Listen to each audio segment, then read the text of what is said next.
მოგესალმებით, თქვენ უყურებთ Talk to Regions სოლიდარობა მზიამაღლობელს და ყველა სინდისის პატიმარს.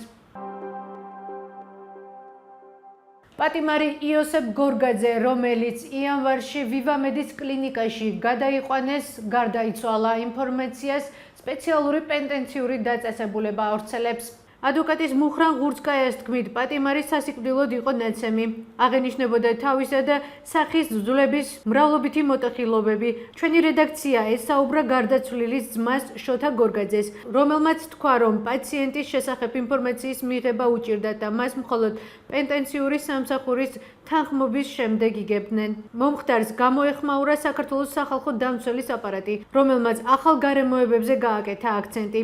უწყება მიუთითებს, რომ უშუალოდ საკანში, სადაც გარდაცვლილი იმყოფებოდა, ვიდეომეთვალყურეობა არ მიმდინარეობდა. მომხდარს სპეციალური საგამოძიებო სამსახური სამსახურეობრივი გულგრილობის მუხლით იძიებს. ვრცელი მასალა შეგიძლიათ ნახოთ ჩვენ ვებ და Facebook გვერდზე. მანამდე კი მოусმინოთ შოთა გორგაძეს. ინფექციის შედეგია და არჩენი ახლა მახმირას აკეთებდა და მირასავალებდა პენიტენციული დაწესებულების გარშე ინფორმაციასაც აღგვეძლებენ შემოგარგოდა. საერთოდ ჩიგნითაც არ გვიშვებდნენ. რაღაც პერიოდი იყო მომჯობესების კინწამოსლა, ისლა მე რაღაც ოპერაციის შემდეგ მაქრისი დანაშაულია მაგას ნამდვილად ვერ ვიტყვი, მაგრამ ექიმებთან მოსვლამდე ისეთი უძიმესი ტრავმა ჰქონდა შემოგარგო, რომ ოდესმე დასკვნების გაკეთება თქვენ ხომ არ იცით, ხომ არ მოხდა მისი დაკითხვა, რადგანაც ამბობთ, რომ გონზე მოვიდა ის ავადმყოფოში, ხო არ დაკითხეს? ახსოვდა ყველაფერი, ხო არ იცით? ანუ თქვენ ფიქრობთ, რომ მას შეეძლო, რომ ეთქვა ადვოკატისთვის, გამომძიებლებისთვის რა მოხდა და ვინ გაუსწორდა ასე სასტიკად? დიახ, და მე იმასაც ვფიქრობ, რომ მაგის თქმა არ უნდოდა ზუსტად. ხომ არ ეთქვა. ვინ მდიდრდება შენს ხარჯზე? საერთაშორისო გამჭვირვალობა საქართველოს ადიგენის მუნიციპალიტეტთან დაკავშირებული პირების შესყიდვები შეისწავლა. სიუჟეტში გთავაზობთ კვლევის მთავარ მიგნებებს. 2 მილიონზე მეტი ლარი ადიგენის მერიიდან ადიგენის მერიასთან დაკავშირებულ 15 პირს, პირდაპირ თუ უკონკურენტო ელექტრონული ტენდერების საშუალებით.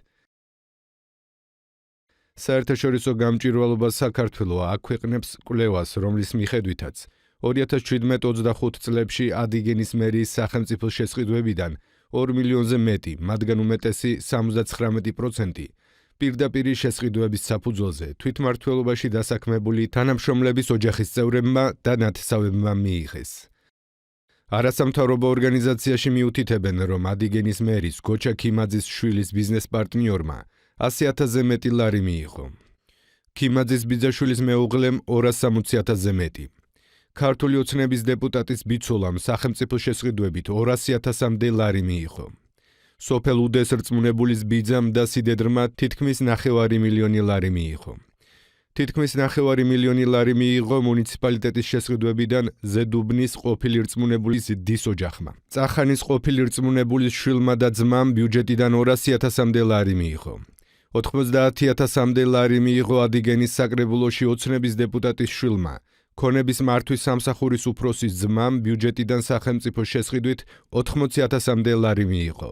გუბერნატორის ყოფილი მოადგილის შვილმა სახელმწიფო შესყიდვის საშუალებით, მათ შორის უკონკურენტოდ და გამარტივებული წესით, 250,000-ზე მეტი ლარი მიიღო. სოფელ ვარხნის ყოფილმა რწმუნებულმა კი 50,000-ზე მეტი ლარი.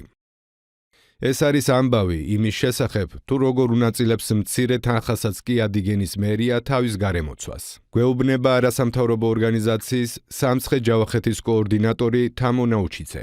ეს არის ამბავი იმის შესახებ, თუ როგორ უნაწილებს მცირე თანხასაც კი ადიგენის მუნიციპალიტეტის მერია თავის გარემოცვას. ჩვენ აქცენტი გავაკეთეთ, ასე ვთქვათ, იმ მცირე თანხებზე, რომლებსაც ადიგენის მუნიციპალიტეტის მერია უნაწილებს თავის გარემოცვას. ეს ადამიანები არიან ძირითადად ადიგენის მუნიციპალიტეტის მერიის თანამშრომლები, მათი ოჯახის წევრები, მათი ნათესავები.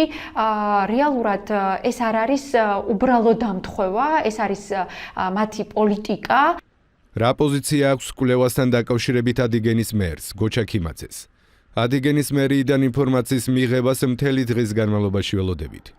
ჩვენი რედაქცია ცდილობს დაუკავშირდეს კვლევაში მოყვანილ ყველა პირს, მასალაც შესაბამისად განახლდება. ზემოთ ჩამოთვლილი ფაქტების ერთგვაროვნება და მათი რაოდენობა მიუთითებს იმაზე, რომ ეს არ არის უბრალოდ დამთხევა.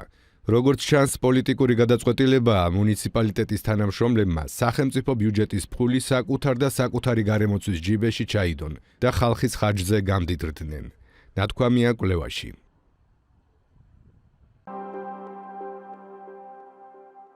ეს იყო ჩვენს ხელთ არსებული დღევანდელი ბოლო ინფორმაცია. მეტი და დეტალური ინფორმაციისთვის ეწვიეთ ჩვენ ვებ და Facebook გვერდს. გმადლობთ რომ გვიყურებთ. ხვალამდე.